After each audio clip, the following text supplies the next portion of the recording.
جو لٹریچر ہے وہ اس دور کا وہ اورل ہے. ہمارے پاس ریٹن کے بہت کم ہی مواد دستیاب ہیں، اور جو مواد ہمارے پاس ہے وہ مانوسکرپٹس کے ذریعے. کتنے مانوسکرپٹس ہمارے پاس اویلیبل ہیں، اور ان مانوسکرپٹس کے اندر کون کون سے یا کس قسم کے پوئمز ہیں. اس کے علاوہ کچھ اسٹائلسٹکس فیچرز ہیں جو اس دور کا خاصہ ہیں. یعنی آج بھی ہمارے ساتھ اس طرح ہوتا ہے. اسٹائلسٹکس، اس پہ ہم لنگوسٹکس کی ویڈیو میں ایک ویڈیو اس پر کام کریں گے جہاں پر آپ کو پھر اس کا ڈیٹیل پتہ چل جائے گا. لیکن اسٹائلسٹک فیچرز جو لینگویج کا یوز ہوتا ہے ایک مخصوص انداز میں، جس سے پتہ چلتا ہے کہ یہ پوئم اس دور کا ہو سکتا ہے یا اسی پوئٹ کا ہو سکتا ہے. جب ہم لٹریچر اتنا زیادہ پڑھتے ہیں تو ہمیں اندازہ لگتا ہے کہ یہ ملٹونک ہے، یہ شیکسپیرین ہے. تو اس دور کے لٹریچر میں بھی کچھ ایسی خصوصیات ہیں جن کو دیکھنے کے بعد آپ کو پتہ چل جاتا ہے کہ اوہ یہ تو اولڈ انگلش میں لکھا گیا ہے، یا یہ تو اینگلو سیکسن کیریکٹرسٹکس والا پوئم ہے. تو کچھ ایسے کیریکٹرسٹکس کا بھی ہم ذکر کریں گے جو کہ اسٹائلسٹک فیچرز کہلاتے ہیں اور اس دور کا خاصہ ہیں. تو بریفلی آپ نے اس لیکچر میں انہی باتوں کی طرف توجہ دینا ہوگی، انہی پوائنٹس کو پھر آپ نے ایلابوریٹ کرنا ہے. ان سارے پوائنٹس کو ایلابوریٹ کرنے سے پہلے آپ کو ایک جنرل بات بتاتا ہوں جو کہ کافی امپورٹنٹ ہے. اٹ از سو یوزفل، اور اگر آپ بگنر ہیں انگلش لٹریچر کے تو آپ کے لیے کافی اہم ہے کہ آپ جس دور کا لٹریچر پڑھتے ہیں سب سے پہلے بنیادی طور پر آپ نے اس ایج کو جاننا ہوتا ہے. اس ایج کے پولیٹیکل، اس ایج کے ریلیجیس، سوشل ایتھوس کو یا انوائرمنٹ کو یا وائب کو آپ نے سمجھنا ہوتا ہے. جب تک آپ اس کو نہیں سمجھے ہوں گے آپ کے لیے آسان نہیں ہوگا اس دور کے ایج کو سمجھنا. Hats off to our previous lecture, چونکہ میں نے آپ کو اچھی طرح بتایا تھا کہ وہ دور کس قسم کا دور تھا. ہم نے دیکھا تھا کہ آپ کو ایک سینٹنس میں اس کو بریفلی سمرائز کیا تھا کہ it was a time to conquer, being conquered and reconquer, جس کا مطلب تھا کہ یہ دور تھا کہ جس میں فتوحات، جنگیں یا لڑائیاں، اور پھر یا وہ سارے سکیمز یا وہ سارے چیزیں جو کہ لڑائیوں کی طرف لے جاتے ہیں یا لڑائیوں سے بچاتے ہیں. اس دور میں انسان کی گریٹنس یا گرینجر کا اندازہ اس کی بریوری یا کتنا وہ شیولرک یا کتنا بہادر ہے اس سے پتہ چلتا تھا. تو وہ پریویس لیکچر کافی اہم ہے جس میں آپ اس ایج کو جان لیتے ہیں. کچھ خصوصیات جو ہیں ابھی ہم ڈسکس کرتے ہیں تاکہ آگے جب ہم ان فیچرز کی بات کرتے ہیں تو آپ کے لیے آسان ہو. تو سب سے پہلی بات، اور اگر سوشل ایتھوس کی بات کریں تو آپ کو یہ بات سمجھنا بہت ضروری ہے کہ اینگلو سیکسن اپنے ساتھ ایک ڈومیننٹ کلچر کو لے آئے. جب ہم کلچر کی بات کرتے ہیں تو کلچر کا مطلب ہے لینگویج، رہن سہن کے طریقے، یا ایک سوسائٹی میں جب آپ رہتے ہیں تو لوگ آپ سے کیا کیا ایکسپیکٹ کرتے ہیں، ان ایکسپیکٹیشنز کا نام ہے کلچر. آپ روڈ پہ نکلتے ہیں، گاڑی ڈرائیو کرتے ہیں، سگنلز پہ لوگ آپ کو ایکسپیکٹ کرتے ہیں کہ یہ آپ یہاں پر ٹھہرو گے. آپ کسی بزرگ کے لیے اٹھ کھڑے ہو جاتے ہیں، سیٹ چھوڑ دیتے ہیں بس میں، گاڑی میں. تو یہ ہمارے کلچر کا ایسا یہ ایکسپیکٹیشن ہے. آپ نہیں چھوڑتے ہیں تو آپ کو برا سمجھا جاتا ہے، آپ کو لوگ دیکھتے ہیں، یو ریز آئی براؤز. سب سے امپورٹنٹ چیز جو اپنے کلچر میں ساتھ لے آئے تھے وہ تھی انگلش لینگویج، وہ زبان تھی جس کو ہم کہتے ہیں اولڈ انگلش. اب اولڈ انگلش جو ہے وہ کمبینیشن ہے نیٹو برٹنس کی اولڈ جرمینک لینگویج کے ساتھ. تو آج آپ کے لیے یہ پوائنٹ کلیئر ہو گیا. جب ہم اولڈ انگلش کی بات کرتے ہیں تو یہ وہ انگلش ہے جو کہ ڈیولپڈ ہو گئی اینگلو سیکسن کے فیوژن، انگلینڈ کے اوریجنل رہنے والوں کے ساتھ ان those 700 years. It has some peculiarities of language. It has its own ways in which it was spoken. اور اس کو کس طرح رائٹنگ ٹریڈیشن کے لیے یوز کیا جاتا تھا 700 years تک، جب تک نارمنز نہیں آتے. اس کے علاوہ آپ کو بتا دیا کہ ان کے کچھ کلچرل ایکسپیکٹیشنز تھے جو اپنے ساتھ لے آئے، تو جس میں آنر، بریوری یا بہادری کے ساتھ لڑنا. تیسرا، وہ اپنے ساتھ کچھ پیگنز مانیومنٹس یا پیگن تبرکات لے آئے. فار ایگزامپل وہ پولیتھیسٹ تھے، بہت سارے گاڈس کو پوجا کرتے تھے. تو ہر ایک چیز کا اپنا، جیسے رین کا اپنا، لو کا اپنا گاڈ، سی گاڈ. تو ان کو نیچر سے بہت زیادہ ایکسپیکٹیشنز تھی، اور جب ان کو کسی چیز کی ضرورت ہوتی تھی تو وہ ان کو پکارتے تھے. تو ان پیگن امپریشنز اپنے ساتھ لے آئے جو کہ پوئٹری کا بہت اہم حصہ بن جاتے ہیں. یا لٹریچر کا بہت اہم حصہ بن جاتے ہیں. اور فورتھ، یہ جو اینگلو سیکسن تھے یہ بہت ہی ایگریرین قسم کے، ایگریکلچرل قسم کے لوگ تھے، تو وہ اپنے ساتھ ایگریکلچرل اکانومی ڈیولپڈ کر گئے. یعنی اولڈ جو برٹنس تھے اگر وہ بہت زیادہ نیچر پہ ڈیپینڈنٹ تھے، نیچرلی چیزوں کا شکار کر کے اور ان کو اپنے خوراک کا حصہ بنانا، تو اینگلو سیکسن زمینوں سے یا ایگریکلچر کے تھرو اپنے لیے خوراک کا بندوبست کرنے لگے. یہ کچھ ایسے امپورٹنٹ پوائنٹس ہیں جو آپ کو یاد رکھنے ہوں گے کہ اینگلو سیکسن جب اپنے ساتھ کلچر لے کے آئے تو وہ کس قسم کا ایتھوس سیٹ کرنے میں کامیاب ہو گئے. پہلے 100-200 سال تک تو ہم دیکھتے ہیں کہ جو برٹن تھے وہ چونکہ سپریسڈ تھے، تو اینگلو سیکسن سکسیسفلی اپنے اس کلچر کو ڈومینیٹ کرنے میں کامیاب ہو گئے. اور جو انگلش اوریجنل یہاں کے رہنے والے تھے ان کو تو آلریڈی ویلز کے اندر پش کر دیا گیا تھا. یہاں پر ایک 5th پوائنٹ آپ کو میں بتاتا ہوں، تو اس سے آپ کی جو ٹوٹل ایتھوس ہے تقریباً وہ کلیئر ہو جائے گی. وہ یہ ہے کہ اگرچہ اینگلو سیکسن انفلوئنس ڈومیننٹ تھا، جس طرح کہ ہر جگہ ہوتا ہے کہ وکٹر فاتح اپنے ساتھ اپنا ڈومیننٹ کلچر لے آتا ہے اور مغلوب کے اوپر حاوی ہو جاتا ہے، اس کو سپریس کر دیتا ہے. تو ایگزیکٹلی یہی یہاں پر ہوا. لیکن ایک چیز جس سے اینگلو سیکسن بچ نہ سکے وہ تھا کرسچن ریلیجن.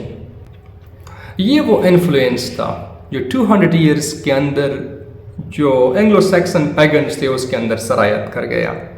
اور 200 ایئرس میں ہم دیکھتے ہیں کہ وہ جو پیگن آئیڈیلز تھے وہ چینج ہو گئے کرسچن آئیڈیلز میں.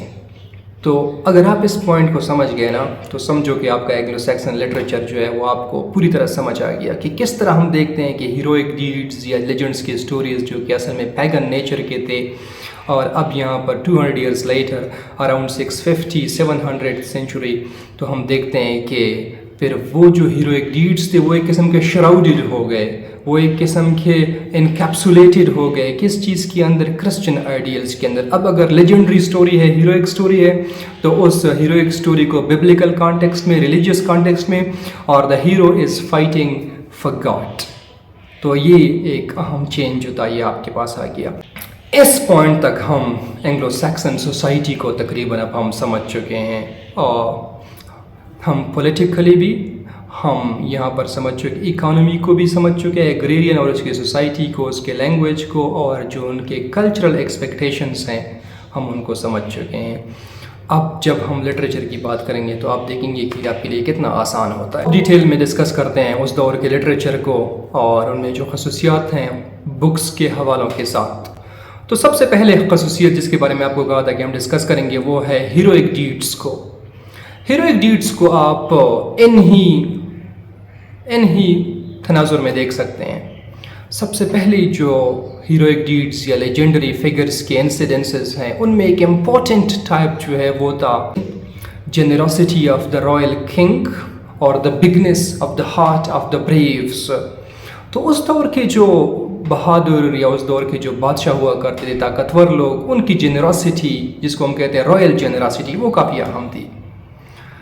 یعنی ایک بادشاہ کے لیے کافی آسان ہوتا ہے کہ وہ اپنے لوگوں کو کسی ایکشن کے لیے مجبور کر دے، کمپل کر دیں اور بزور بازو یا دولت کے نشے میں.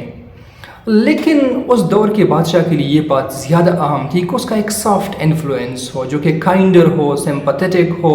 تو اس دور کے لٹریچر میں یا آرٹ میں آپ کو اس طرح کی سٹوریز ملتی ہیں. فار ایگزامپل بیولف آپ پڑھیں گے اس لیول پہ تو آپ کو اندازہ ہوگا کہ کس طرح وہ ڈنمارک کے بادشاہ کنگ ہروگرت کے کہنے پر گرینڈل مانسٹر کے ساتھ لڑتا ہے، اور وہ اپنے لیے اس بات کو اعزاز سمجھتا ہے کہ وہ بادشاہ کے لیے لڑ رہا ہے اور اس دور کے کنگ اس کی پریز یا اس کو اس کی ضرورت ہے. تو یہ ایک امپورٹنٹ ٹائپ تھا ہیروئک ڈیڈس کا یا ہیروئک لیجنڈری فگرز کا کہ وہ بادشاہوں کے لیے لڑتے تھے یا وہ پاورفل لوگوں کے لیے لڑتے تھے، اور ان کے لیے یہ بات جو تھی وہ کافی باعث فخر تھی. ان لیجنڈری سٹوریز کا یا ہیروئک ڈیڈس کا ایک اہم ڈائمنشن جو ہے وہ ہے فیملی لینیج کے لیے لڑنا یا ڈسینڈنسی یا اپنے خاندانی نام کے لیے یا کنشپ کے لیے لڑنا. کسی بھی فرد کے لیے یہ بات انتہائی اہم ہوتی تھی کہ اس کی جو بلڈ لائن ہے یا اس کا جو خون ہے وہ پیور ہے، وہ کلین ہے، اور وہ ایک ایسے فیملی لینیج سے تعلق رکھتا ہے جو کہ بہادری کے لیے جانا جاتا ہے. اور وہ اس بات کو اپنے لیے آنر سمجھتے تھے اور اپنے فیملی کے آنر کے لیے لڑنا یہ ان کے لیے کافی باعث فخر بات تھی، ہیروئک ڈیڈز دکھانا اپنے فیملی کے نام پر، آنر کے نام پر۔ تو اس دور کے لٹریچر کا ایک اہم حصہ جو ہے وہ فائٹنگ فار فیملی نیم اور فائٹنگ فار آنر ہے۔ تو جب ہم ہیروئک ڈیڈز یا سٹوریز کو دیکھتے ہیں اس دور کی، تو اس میں آنر یا فیملی لینیج کے لیے لڑنا ایک امپورٹنٹ تھیم ہے جو کہ سامنے آتا ہے۔ ہیروئک ڈیڈز کی بات کرتے ہوئے ہم دیکھتے ہیں کہ ایک اور اہم ٹائپ کے سٹوریز جو کہ ہم ملتی ہیں اور جو کہ بالکل اس دور کے لٹریچر یا اس دور کے سوشل عکاسی کرتے ہیں، وہ ہے بلڈ وینجینس، خون کا انتقام لینا۔ جس طرح کہ ہر ٹرائبل کلچر میں ہوتا ہے کہ ٹرائبل لوگ ہم نیچرلی دیکھتے ہیں کہ کافی گرینجر والے، بہت ہی باروب قسم کے لوگ ہوتے ہیں، اور ان کے ہاں یہ جو آنر، ان کے ہاں ریسپیکٹ کافی عام ہوتا ہے، یعنی میں آپ کو ریسپیکٹ دیتا ہوں، آپ مجھے ریسپیکٹ دیتے ہیں، اور جب تک ہم ایک بیلنس میں ایک دوسرے کے ساتھ چلتے ہیں جس میں آپ کے سامنے نہیں جھکتا، آپ میرے لیے نہیں جھکتے۔ لیکن اگر کوئی شخص کسی اور کے فیملی کو یا اور ٹرائب کے انسان کو قتل کر دیتا تو یہیں سے مسئلہ شروع ہو جاتا تھا۔ اس دور میں بھی یہی کانسیپٹ تھا کہ کس طرح آپ دیت دے کر یا خون کے بدلے آپ کو گولڈ، جس کو کہا جاتا ورگلڈ، آپ کو اسپیلنگ سامنے نظر آ جائے گی، وہ دیا جاتا تھا اور معاملہ سیٹل کیا جاتا تھا۔ لیکن بعض اوقات جب دوسرا مخالف یہ ورگلڈ یا اس دیت کو ادا نہیں کر پاتا، یا وہ اپنے بہادری کے نشے میں وہ نہیں دیتے تھے، اور یا جو پہلا جن سے کوئی فرد قتل کیا گیا ہوتا وہ اپنے آپ کو زیادہ ریسپیکٹفل یا آنرنگ سمجھتے تھے، تو پھر وہ اس ورگلڈ کو ایکسیپٹ نہیں کرتے تھے اور وہ لڑنے کو پریفر کرتے تھے۔ تو اس ہیروئک ڈیڈز میں جو ایک اہم ٹائپس آف سٹوریز ہیں وہ اپنے ٹرائب کے لیے یا اپنے کلین کے لیے یا اپنے خاندان یا اپنے ٹرائبل کے نام پر لڑنے کے لیے جانا جاتا ہے۔ تو اس ہیروئک ڈیڈز میں آپ کو اس قسم کی کہانیاں آپ کو ملیں گی۔ تو یہ 3-4 قسم کے ہم نے ہیروئک ڈیڈز یا لیجنڈری فگرز کے امپورٹنٹ سٹوریز کا ذکر کیا کہ اپنے ٹرائب کے لیے لڑنا، اپنے کنگ یا بادشاہ کے لیے سالوں سال تک لڑتے رہنا جس طرح کے نائٹس کرتے تھے، یا وینجینس کے لیے یا انتقام کے نام پر لڑنے کے لیے یہ ہیروئک ڈیڈز یا لیجنڈری سٹوریز کو، اور پھر ان سٹوریز کو ایسے انداز میں پریزنٹ کیا جاتا تھا جس سے اس ہیروئک فگر کی جو بہادری کی داستان ہے وہ سامنے آ جاتی تھی۔ ایک اور قسم کی سٹوریز جو کہ لیجنڈری انسیڈنسز کا اہم حصہ بناتی ہیں وہ ہے رومانٹک ٹیلز۔ اکثر اوقات ہیروز یا ہیروئک فگر اپنی محبوبہ کے لیے لڑتے تھے، اس کے سامنے اپنے بہادری کے جوہر دکھاتے تھے۔ اس قسم کی داستانوں میں اکثر ایک مشہور ٹائپ ہے، وہ ہے کوٹلی لاف، جس میں کہ ہیرو جو ہے اپنے لیڈی لارڈ کے لیے لڑا کرتے تھے۔ میریڈ ویمن ہوتی تھی جو کسی بادشاہ کی بیوی یا کسی نوبل کی بیوی، اور یہ جو نائٹ ہیں، ہیروز ہیں، وہ ان کے سامنے اپنی بہادری کا مظاہرہ کرتے تھے۔ تو ان کے انسیڈنسز بھی، رومانٹک ٹیلز بھی اس دور کا ایک اہم حصہ ہیں۔ جس طرح میں نے آپ کو کہا تھا کہ کچھ کتابوں کا حوالہ دوں گا اس دور کا، آپ ان کی سمری پڑھ سکتے ہیں۔ اس دور کے اولڈ انگلش کو سمجھنا تو امپاسبل ہے، لیکن اگر آپ پھر بھی بہت زیادہ انٹرسٹڈ ہیں تو آپ ان کی سمریز پڑھ سکتے ہیں، یا ان کتابوں کو جب آج کے ماڈرن انگلش میں ری رائٹ کیا گیا ہے تو آپ ان کو بھی پڑھ سکتے ہیں۔ آپ کے پاس کچھ ایگزامپل ہیں، فار ایگزامپل بی ولف آپ کے کورس کا حصہ ہوگا۔ اس کے علاوہ وٹسٹ ایک اور کتاب ہے، اس کے علاوہ آپ کے پاس ہے بیٹل آف ملڈان، اس کے علاوہ آپ کے پاس ہے والڈیئر۔ تو یہ ایسی کتابیں ہیں جو کہ اس دور کے ہیروئک ٹیلز کے بارے میں آپ کو بتاتی ہیں۔ تو پہلے 200-300 سال تک تو تقریباً اس طرح کی لٹریچر یا اس طرح کی پوئٹری پروڈیوس کی گئی۔ 200-300 سال کے بعد جب ہم 7th-8th سینچری تک پہنچتے ہیں تو کرسچن ریلیجن کا اثر پرمیٹ کر چکا ہے، اور یہی اثر آپ کو پھر انگلش لٹریچر میں بھی اینگلو سیکسن دور میں نظر آتا ہے۔ تو اس انفلوئنس کو ہم کہتے ہیں کرسچن آئیڈیلز کا انفلوئنس یا کرسچن فیتھ کا انفلوئنس۔ ایک انٹرسٹنگ سچویشن ہے آپ کے ساتھ جس کو سمجھنا ضروری ہے، وہ یہ ہے کہ آلریڈی ہم دیکھتے ہیں کہ سٹوریز جو ہے وہ لیجنڈریز ہیں، وارز کے بارے میں ہیں، نائٹس کی ہیروئک ڈیڈز کے بارے میں ہے۔ سٹوریز کا نیچر وہی رہتا ہے، لیکن جو اس کا بنیاد، اس کا جو پرپس ہے، اس کا جو ایم ہے وہ چینج ہو جاتا ہے۔ فار ایگزامپل پہلے اگر کوئی نائٹ بادشاہ کے لیے لڑتا تھا، اس کے سامنے بہادری کے جوہر دکھاتا تھا۔ اب جو نائٹ کا ایم ہے یا پرپس ہے وہ ریلیجیس ہے، وہ اب گاڈ کے لیے، for the glory of God or for the glory of religion or for the glory of some kind of virtue he is fighting. For instance, he is fighting because he wants to save humanity. For example, he wants to save a religious sacred place.